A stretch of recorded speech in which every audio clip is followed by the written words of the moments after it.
আসসালামু আলাইকুম everyone. Daily ব্লগের পক্ষ থেকে সবাইকে জানাচ্ছি আবারও স্বাগতম। আজকে আরেকটি নতুন ভিডিও নিয়ে আপনাদের মাঝে হাজির হলাম। আজকে আমি আপনাদের সাথে শেয়ার করব ঘরে থাকা সামান্য কিছু উপকরণ দিয়ে গরুর মাংসের রেজালা রেসিপি। চলুন চলে যাই আমাদের মূল ভিডিওতে। তার আগে বলে নিচ্ছি, আপনারা যারা এখনও আমার চ্যানেলটি সাবস্ক্রাইব করে নাই প্লিজ সাবস্ক্রাইব করে দিবেন, আর অলরেডি সাবস্ক্রাইব করে রাখলে থ্যাংক ইউ সো মাচ।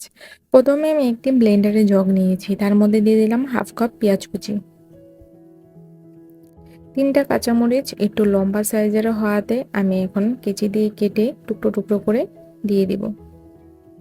তারপর 1/4 কাপ আমি দিয়ে দেব বাদাম বাটা। আপনারা যে কোনো বাদাম এখানে কিন্তু ব্লেন্ডিং করে দিয়ে দিতে পারেন বা শিলপাটায় বেটেও দিয়ে দিতে পারেন। 1 চামচ জিরা আমি ভালোভাবে ধুয়ে এখানে দিয়ে দিলাম। তারপর দিয়ে দিলাম আমি এখানে আস্ত এলাচ আর দারুচিনি, দিয়ে দিলাম 1 চামচের মতো সজফাকি। তারপর আমি এখানে একটি মিক্স মশলা তৈরি করে নিয়েছি, যেখানে আছে 1 চামচের মতো ধনিয়া, 1 চামচের মতো জিরা, 1 টুকরোর মতো জয়ত্রী, একটা জয়ফলের 4/1 ভাগ, কালো গোলমরিচের গুঁড়া 1 চা চামচ, আর হচ্ছে লবঙ্গ 3-4টি। সবগুলো উপকরণ আমি ভালোভাবে ব্লেন্ডারে গুঁড়ো করে নিয়েছি। ওইখান থেকে আমি এখানে 2 চামচ ব্যবহার করেছি, আর আমি টোটাল 4 চামচের মতো টক দই এখানে ব্যবহার করলাম। আপনাদের গরুর মাংস যদি একটু বেশি হয় তাহলে বাড়িয়ে নিতে পারেন, আর যদি গরুর মাংস কম হয় তা একটু কমিয়ে নেবেন। সবগুলো উপকরণ দিয়ে দিলাম। হাফ চামচের মতো সয়া সস। সবগুলো উপকরণ আমার এখন দেওয়া হয়ে গেছে। আমি ব্লেন্ডারে ব্লেন্ডিং করে এক সাইডে এখন রেখে দিব। এখানে আমি 1 কেজি পরিমাণ গরুর মাংস নিয়েছি।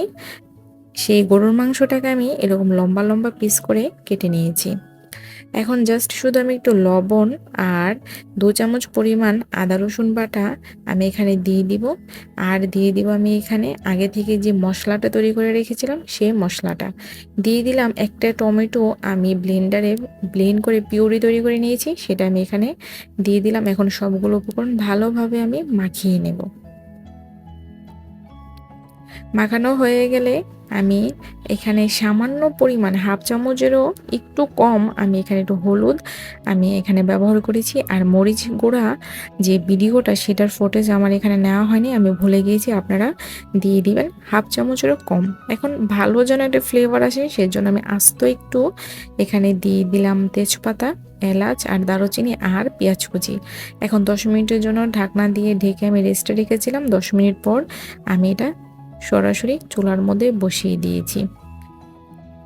বসানো হয়ে যাওয়ার পর তারও 10 মিনিট পর আমি ঢাকনা উঠিয়ে একটু নেড়ে চেড়ে দিলাম। এই পর্যায়ে কিন্তু খুব নাইস একটি ফ্লেভার চলে আসছে। এখন আমি এখানে ব্যবহার করব গুঁড়া দুধ আর হাফ চামচের মতো চিনি। সবগুলো উপকরণ ভালোভাবে আমি গুলিয়ে আমি এখানে অ্যাড করে দিলাম। এখন আমি এই মাংসের যেই মিশ্রণটা সেটা আমি প্রেশার কুকারে ট্রান্সফার করে দিলাম, আর এখন আমি এটাকে শীষ দিয়ে নিয়েছিলাম। আমি এখানে প্রায় 5টি শীষ দিয়ে নিয়েছিলাম। 5টা শীষ দেওয়ার পরে কিন্তু আমি এখানে অ্যাড করছি হাফ কাপের মতো পেঁয়াজ বেরেস্তা। সবগুলো উপকরণ মিক্স করে আমি আবারও এটাকে শীষ দিয়ে নিব। প্রায় এই পর্যায়ে আমি কিন্তু এটাকে প্রায় 18 থেকে 20টার মতো শীষ দিয়ে নিয়েছি। এই পর্যায়ে কিন্তু মাংসটা একদম নরম হয়ে গিয়েছে, আপনারা দেখেই বুঝতে পারছেন এটা কতটা নরম হয়েছে, কতটা সফট। এই পর্যায়ে আমি ঝোলটা শুকিয়ে একদম মাখো মাখো টাইপের করে নিব। আপনারা দেখে বুঝতে পারছেন আমার কিন্তু গরুর মাংসের রেজালার ঝোলটা কিন্তু একদম শুকিয়ে গিয়েছে। ফ্লেভারের জন্য দিয়ে দিলাম 3টি কাঁচামরিচ আর দিয়ে দিব 1 চামচের মতো ঘি। তারপরে এইভাবে 10 মিনিটের মতো রেখে দিয়েছিলাম। 10 মিনিট পর আমি সার্ভ করে নিচ্ছি মজাদার গরুর মাংসের রেজালা রেসিপি। আমি খুব সহজভাবে এই রেজালা রেসিপিটি আপনাদের সাথে শেয়ার করার চেষ্টা করেছি। যদি আমার ভিডিওটি ভালো লেগে থাকে তাহলে অবশ্যই আমার ভিডিওতে লাইক করে দিবেন, চ্যানেলটি সাবস্ক্রাইব করে দিয়ে পাশে থাকা বেল আইকনটিও ক্লিক করে দিবেন, যেন আমার ভিডিওর নোটিফিকেশন সবার আগে আপনাদের কাছে পৌঁছাতে পারে। আমি আমার পছন্দ মতো কিন্তু এটাকে ডেকোরেট করে নিয়ে নিয়েছি। আপনারা আপনাদের পছন্দ মতো যে কোনোভাবে এটাকে ডেকোরেট করে নিয়ে নিতে পারেন। ডেলি ব্লগ মানিয়ে হচ্ছে পারফেক্ট, ঝটপট এবং অথেন্টিক রেসিপি চ্যানেল। আমি প্রতিটা রেসিপি আপনাদের সাথে খুব সহজভাবে দেখানোর চেষ্টা করি। আপনারা অবশ্যই আমার পাশে থাকবেন, আমাকে সাপোর্ট করবেন। আপনারা অনেকেই আছেন যারা আমার ভিডিও দেখেন, ভিডিওতে লাইক কমেন্ট শেয়ার কিছুই করেন না। আপনাদের কাছে অনুরোধ জানাবো আপনারা যেন আমাকে সাপোর্ট করে আমার পাশে থাকবেন এবং আপনার ফ্যামিলি এবং ফ্রেন্ডদের সাথে আমার ভিডিওটি শেয়ার করবেন। আজকে এই পর্যন্তই। নতুন আরেকটি ভিডিও নিয়ে খুব শীঘ্রই আপনাদের মাঝে হাজির হব। ততক্ষণ পর্যন্ত আপনারা ভালো থাকেন, সুস্থ থাকেন। আল্লাহ হাফেজ।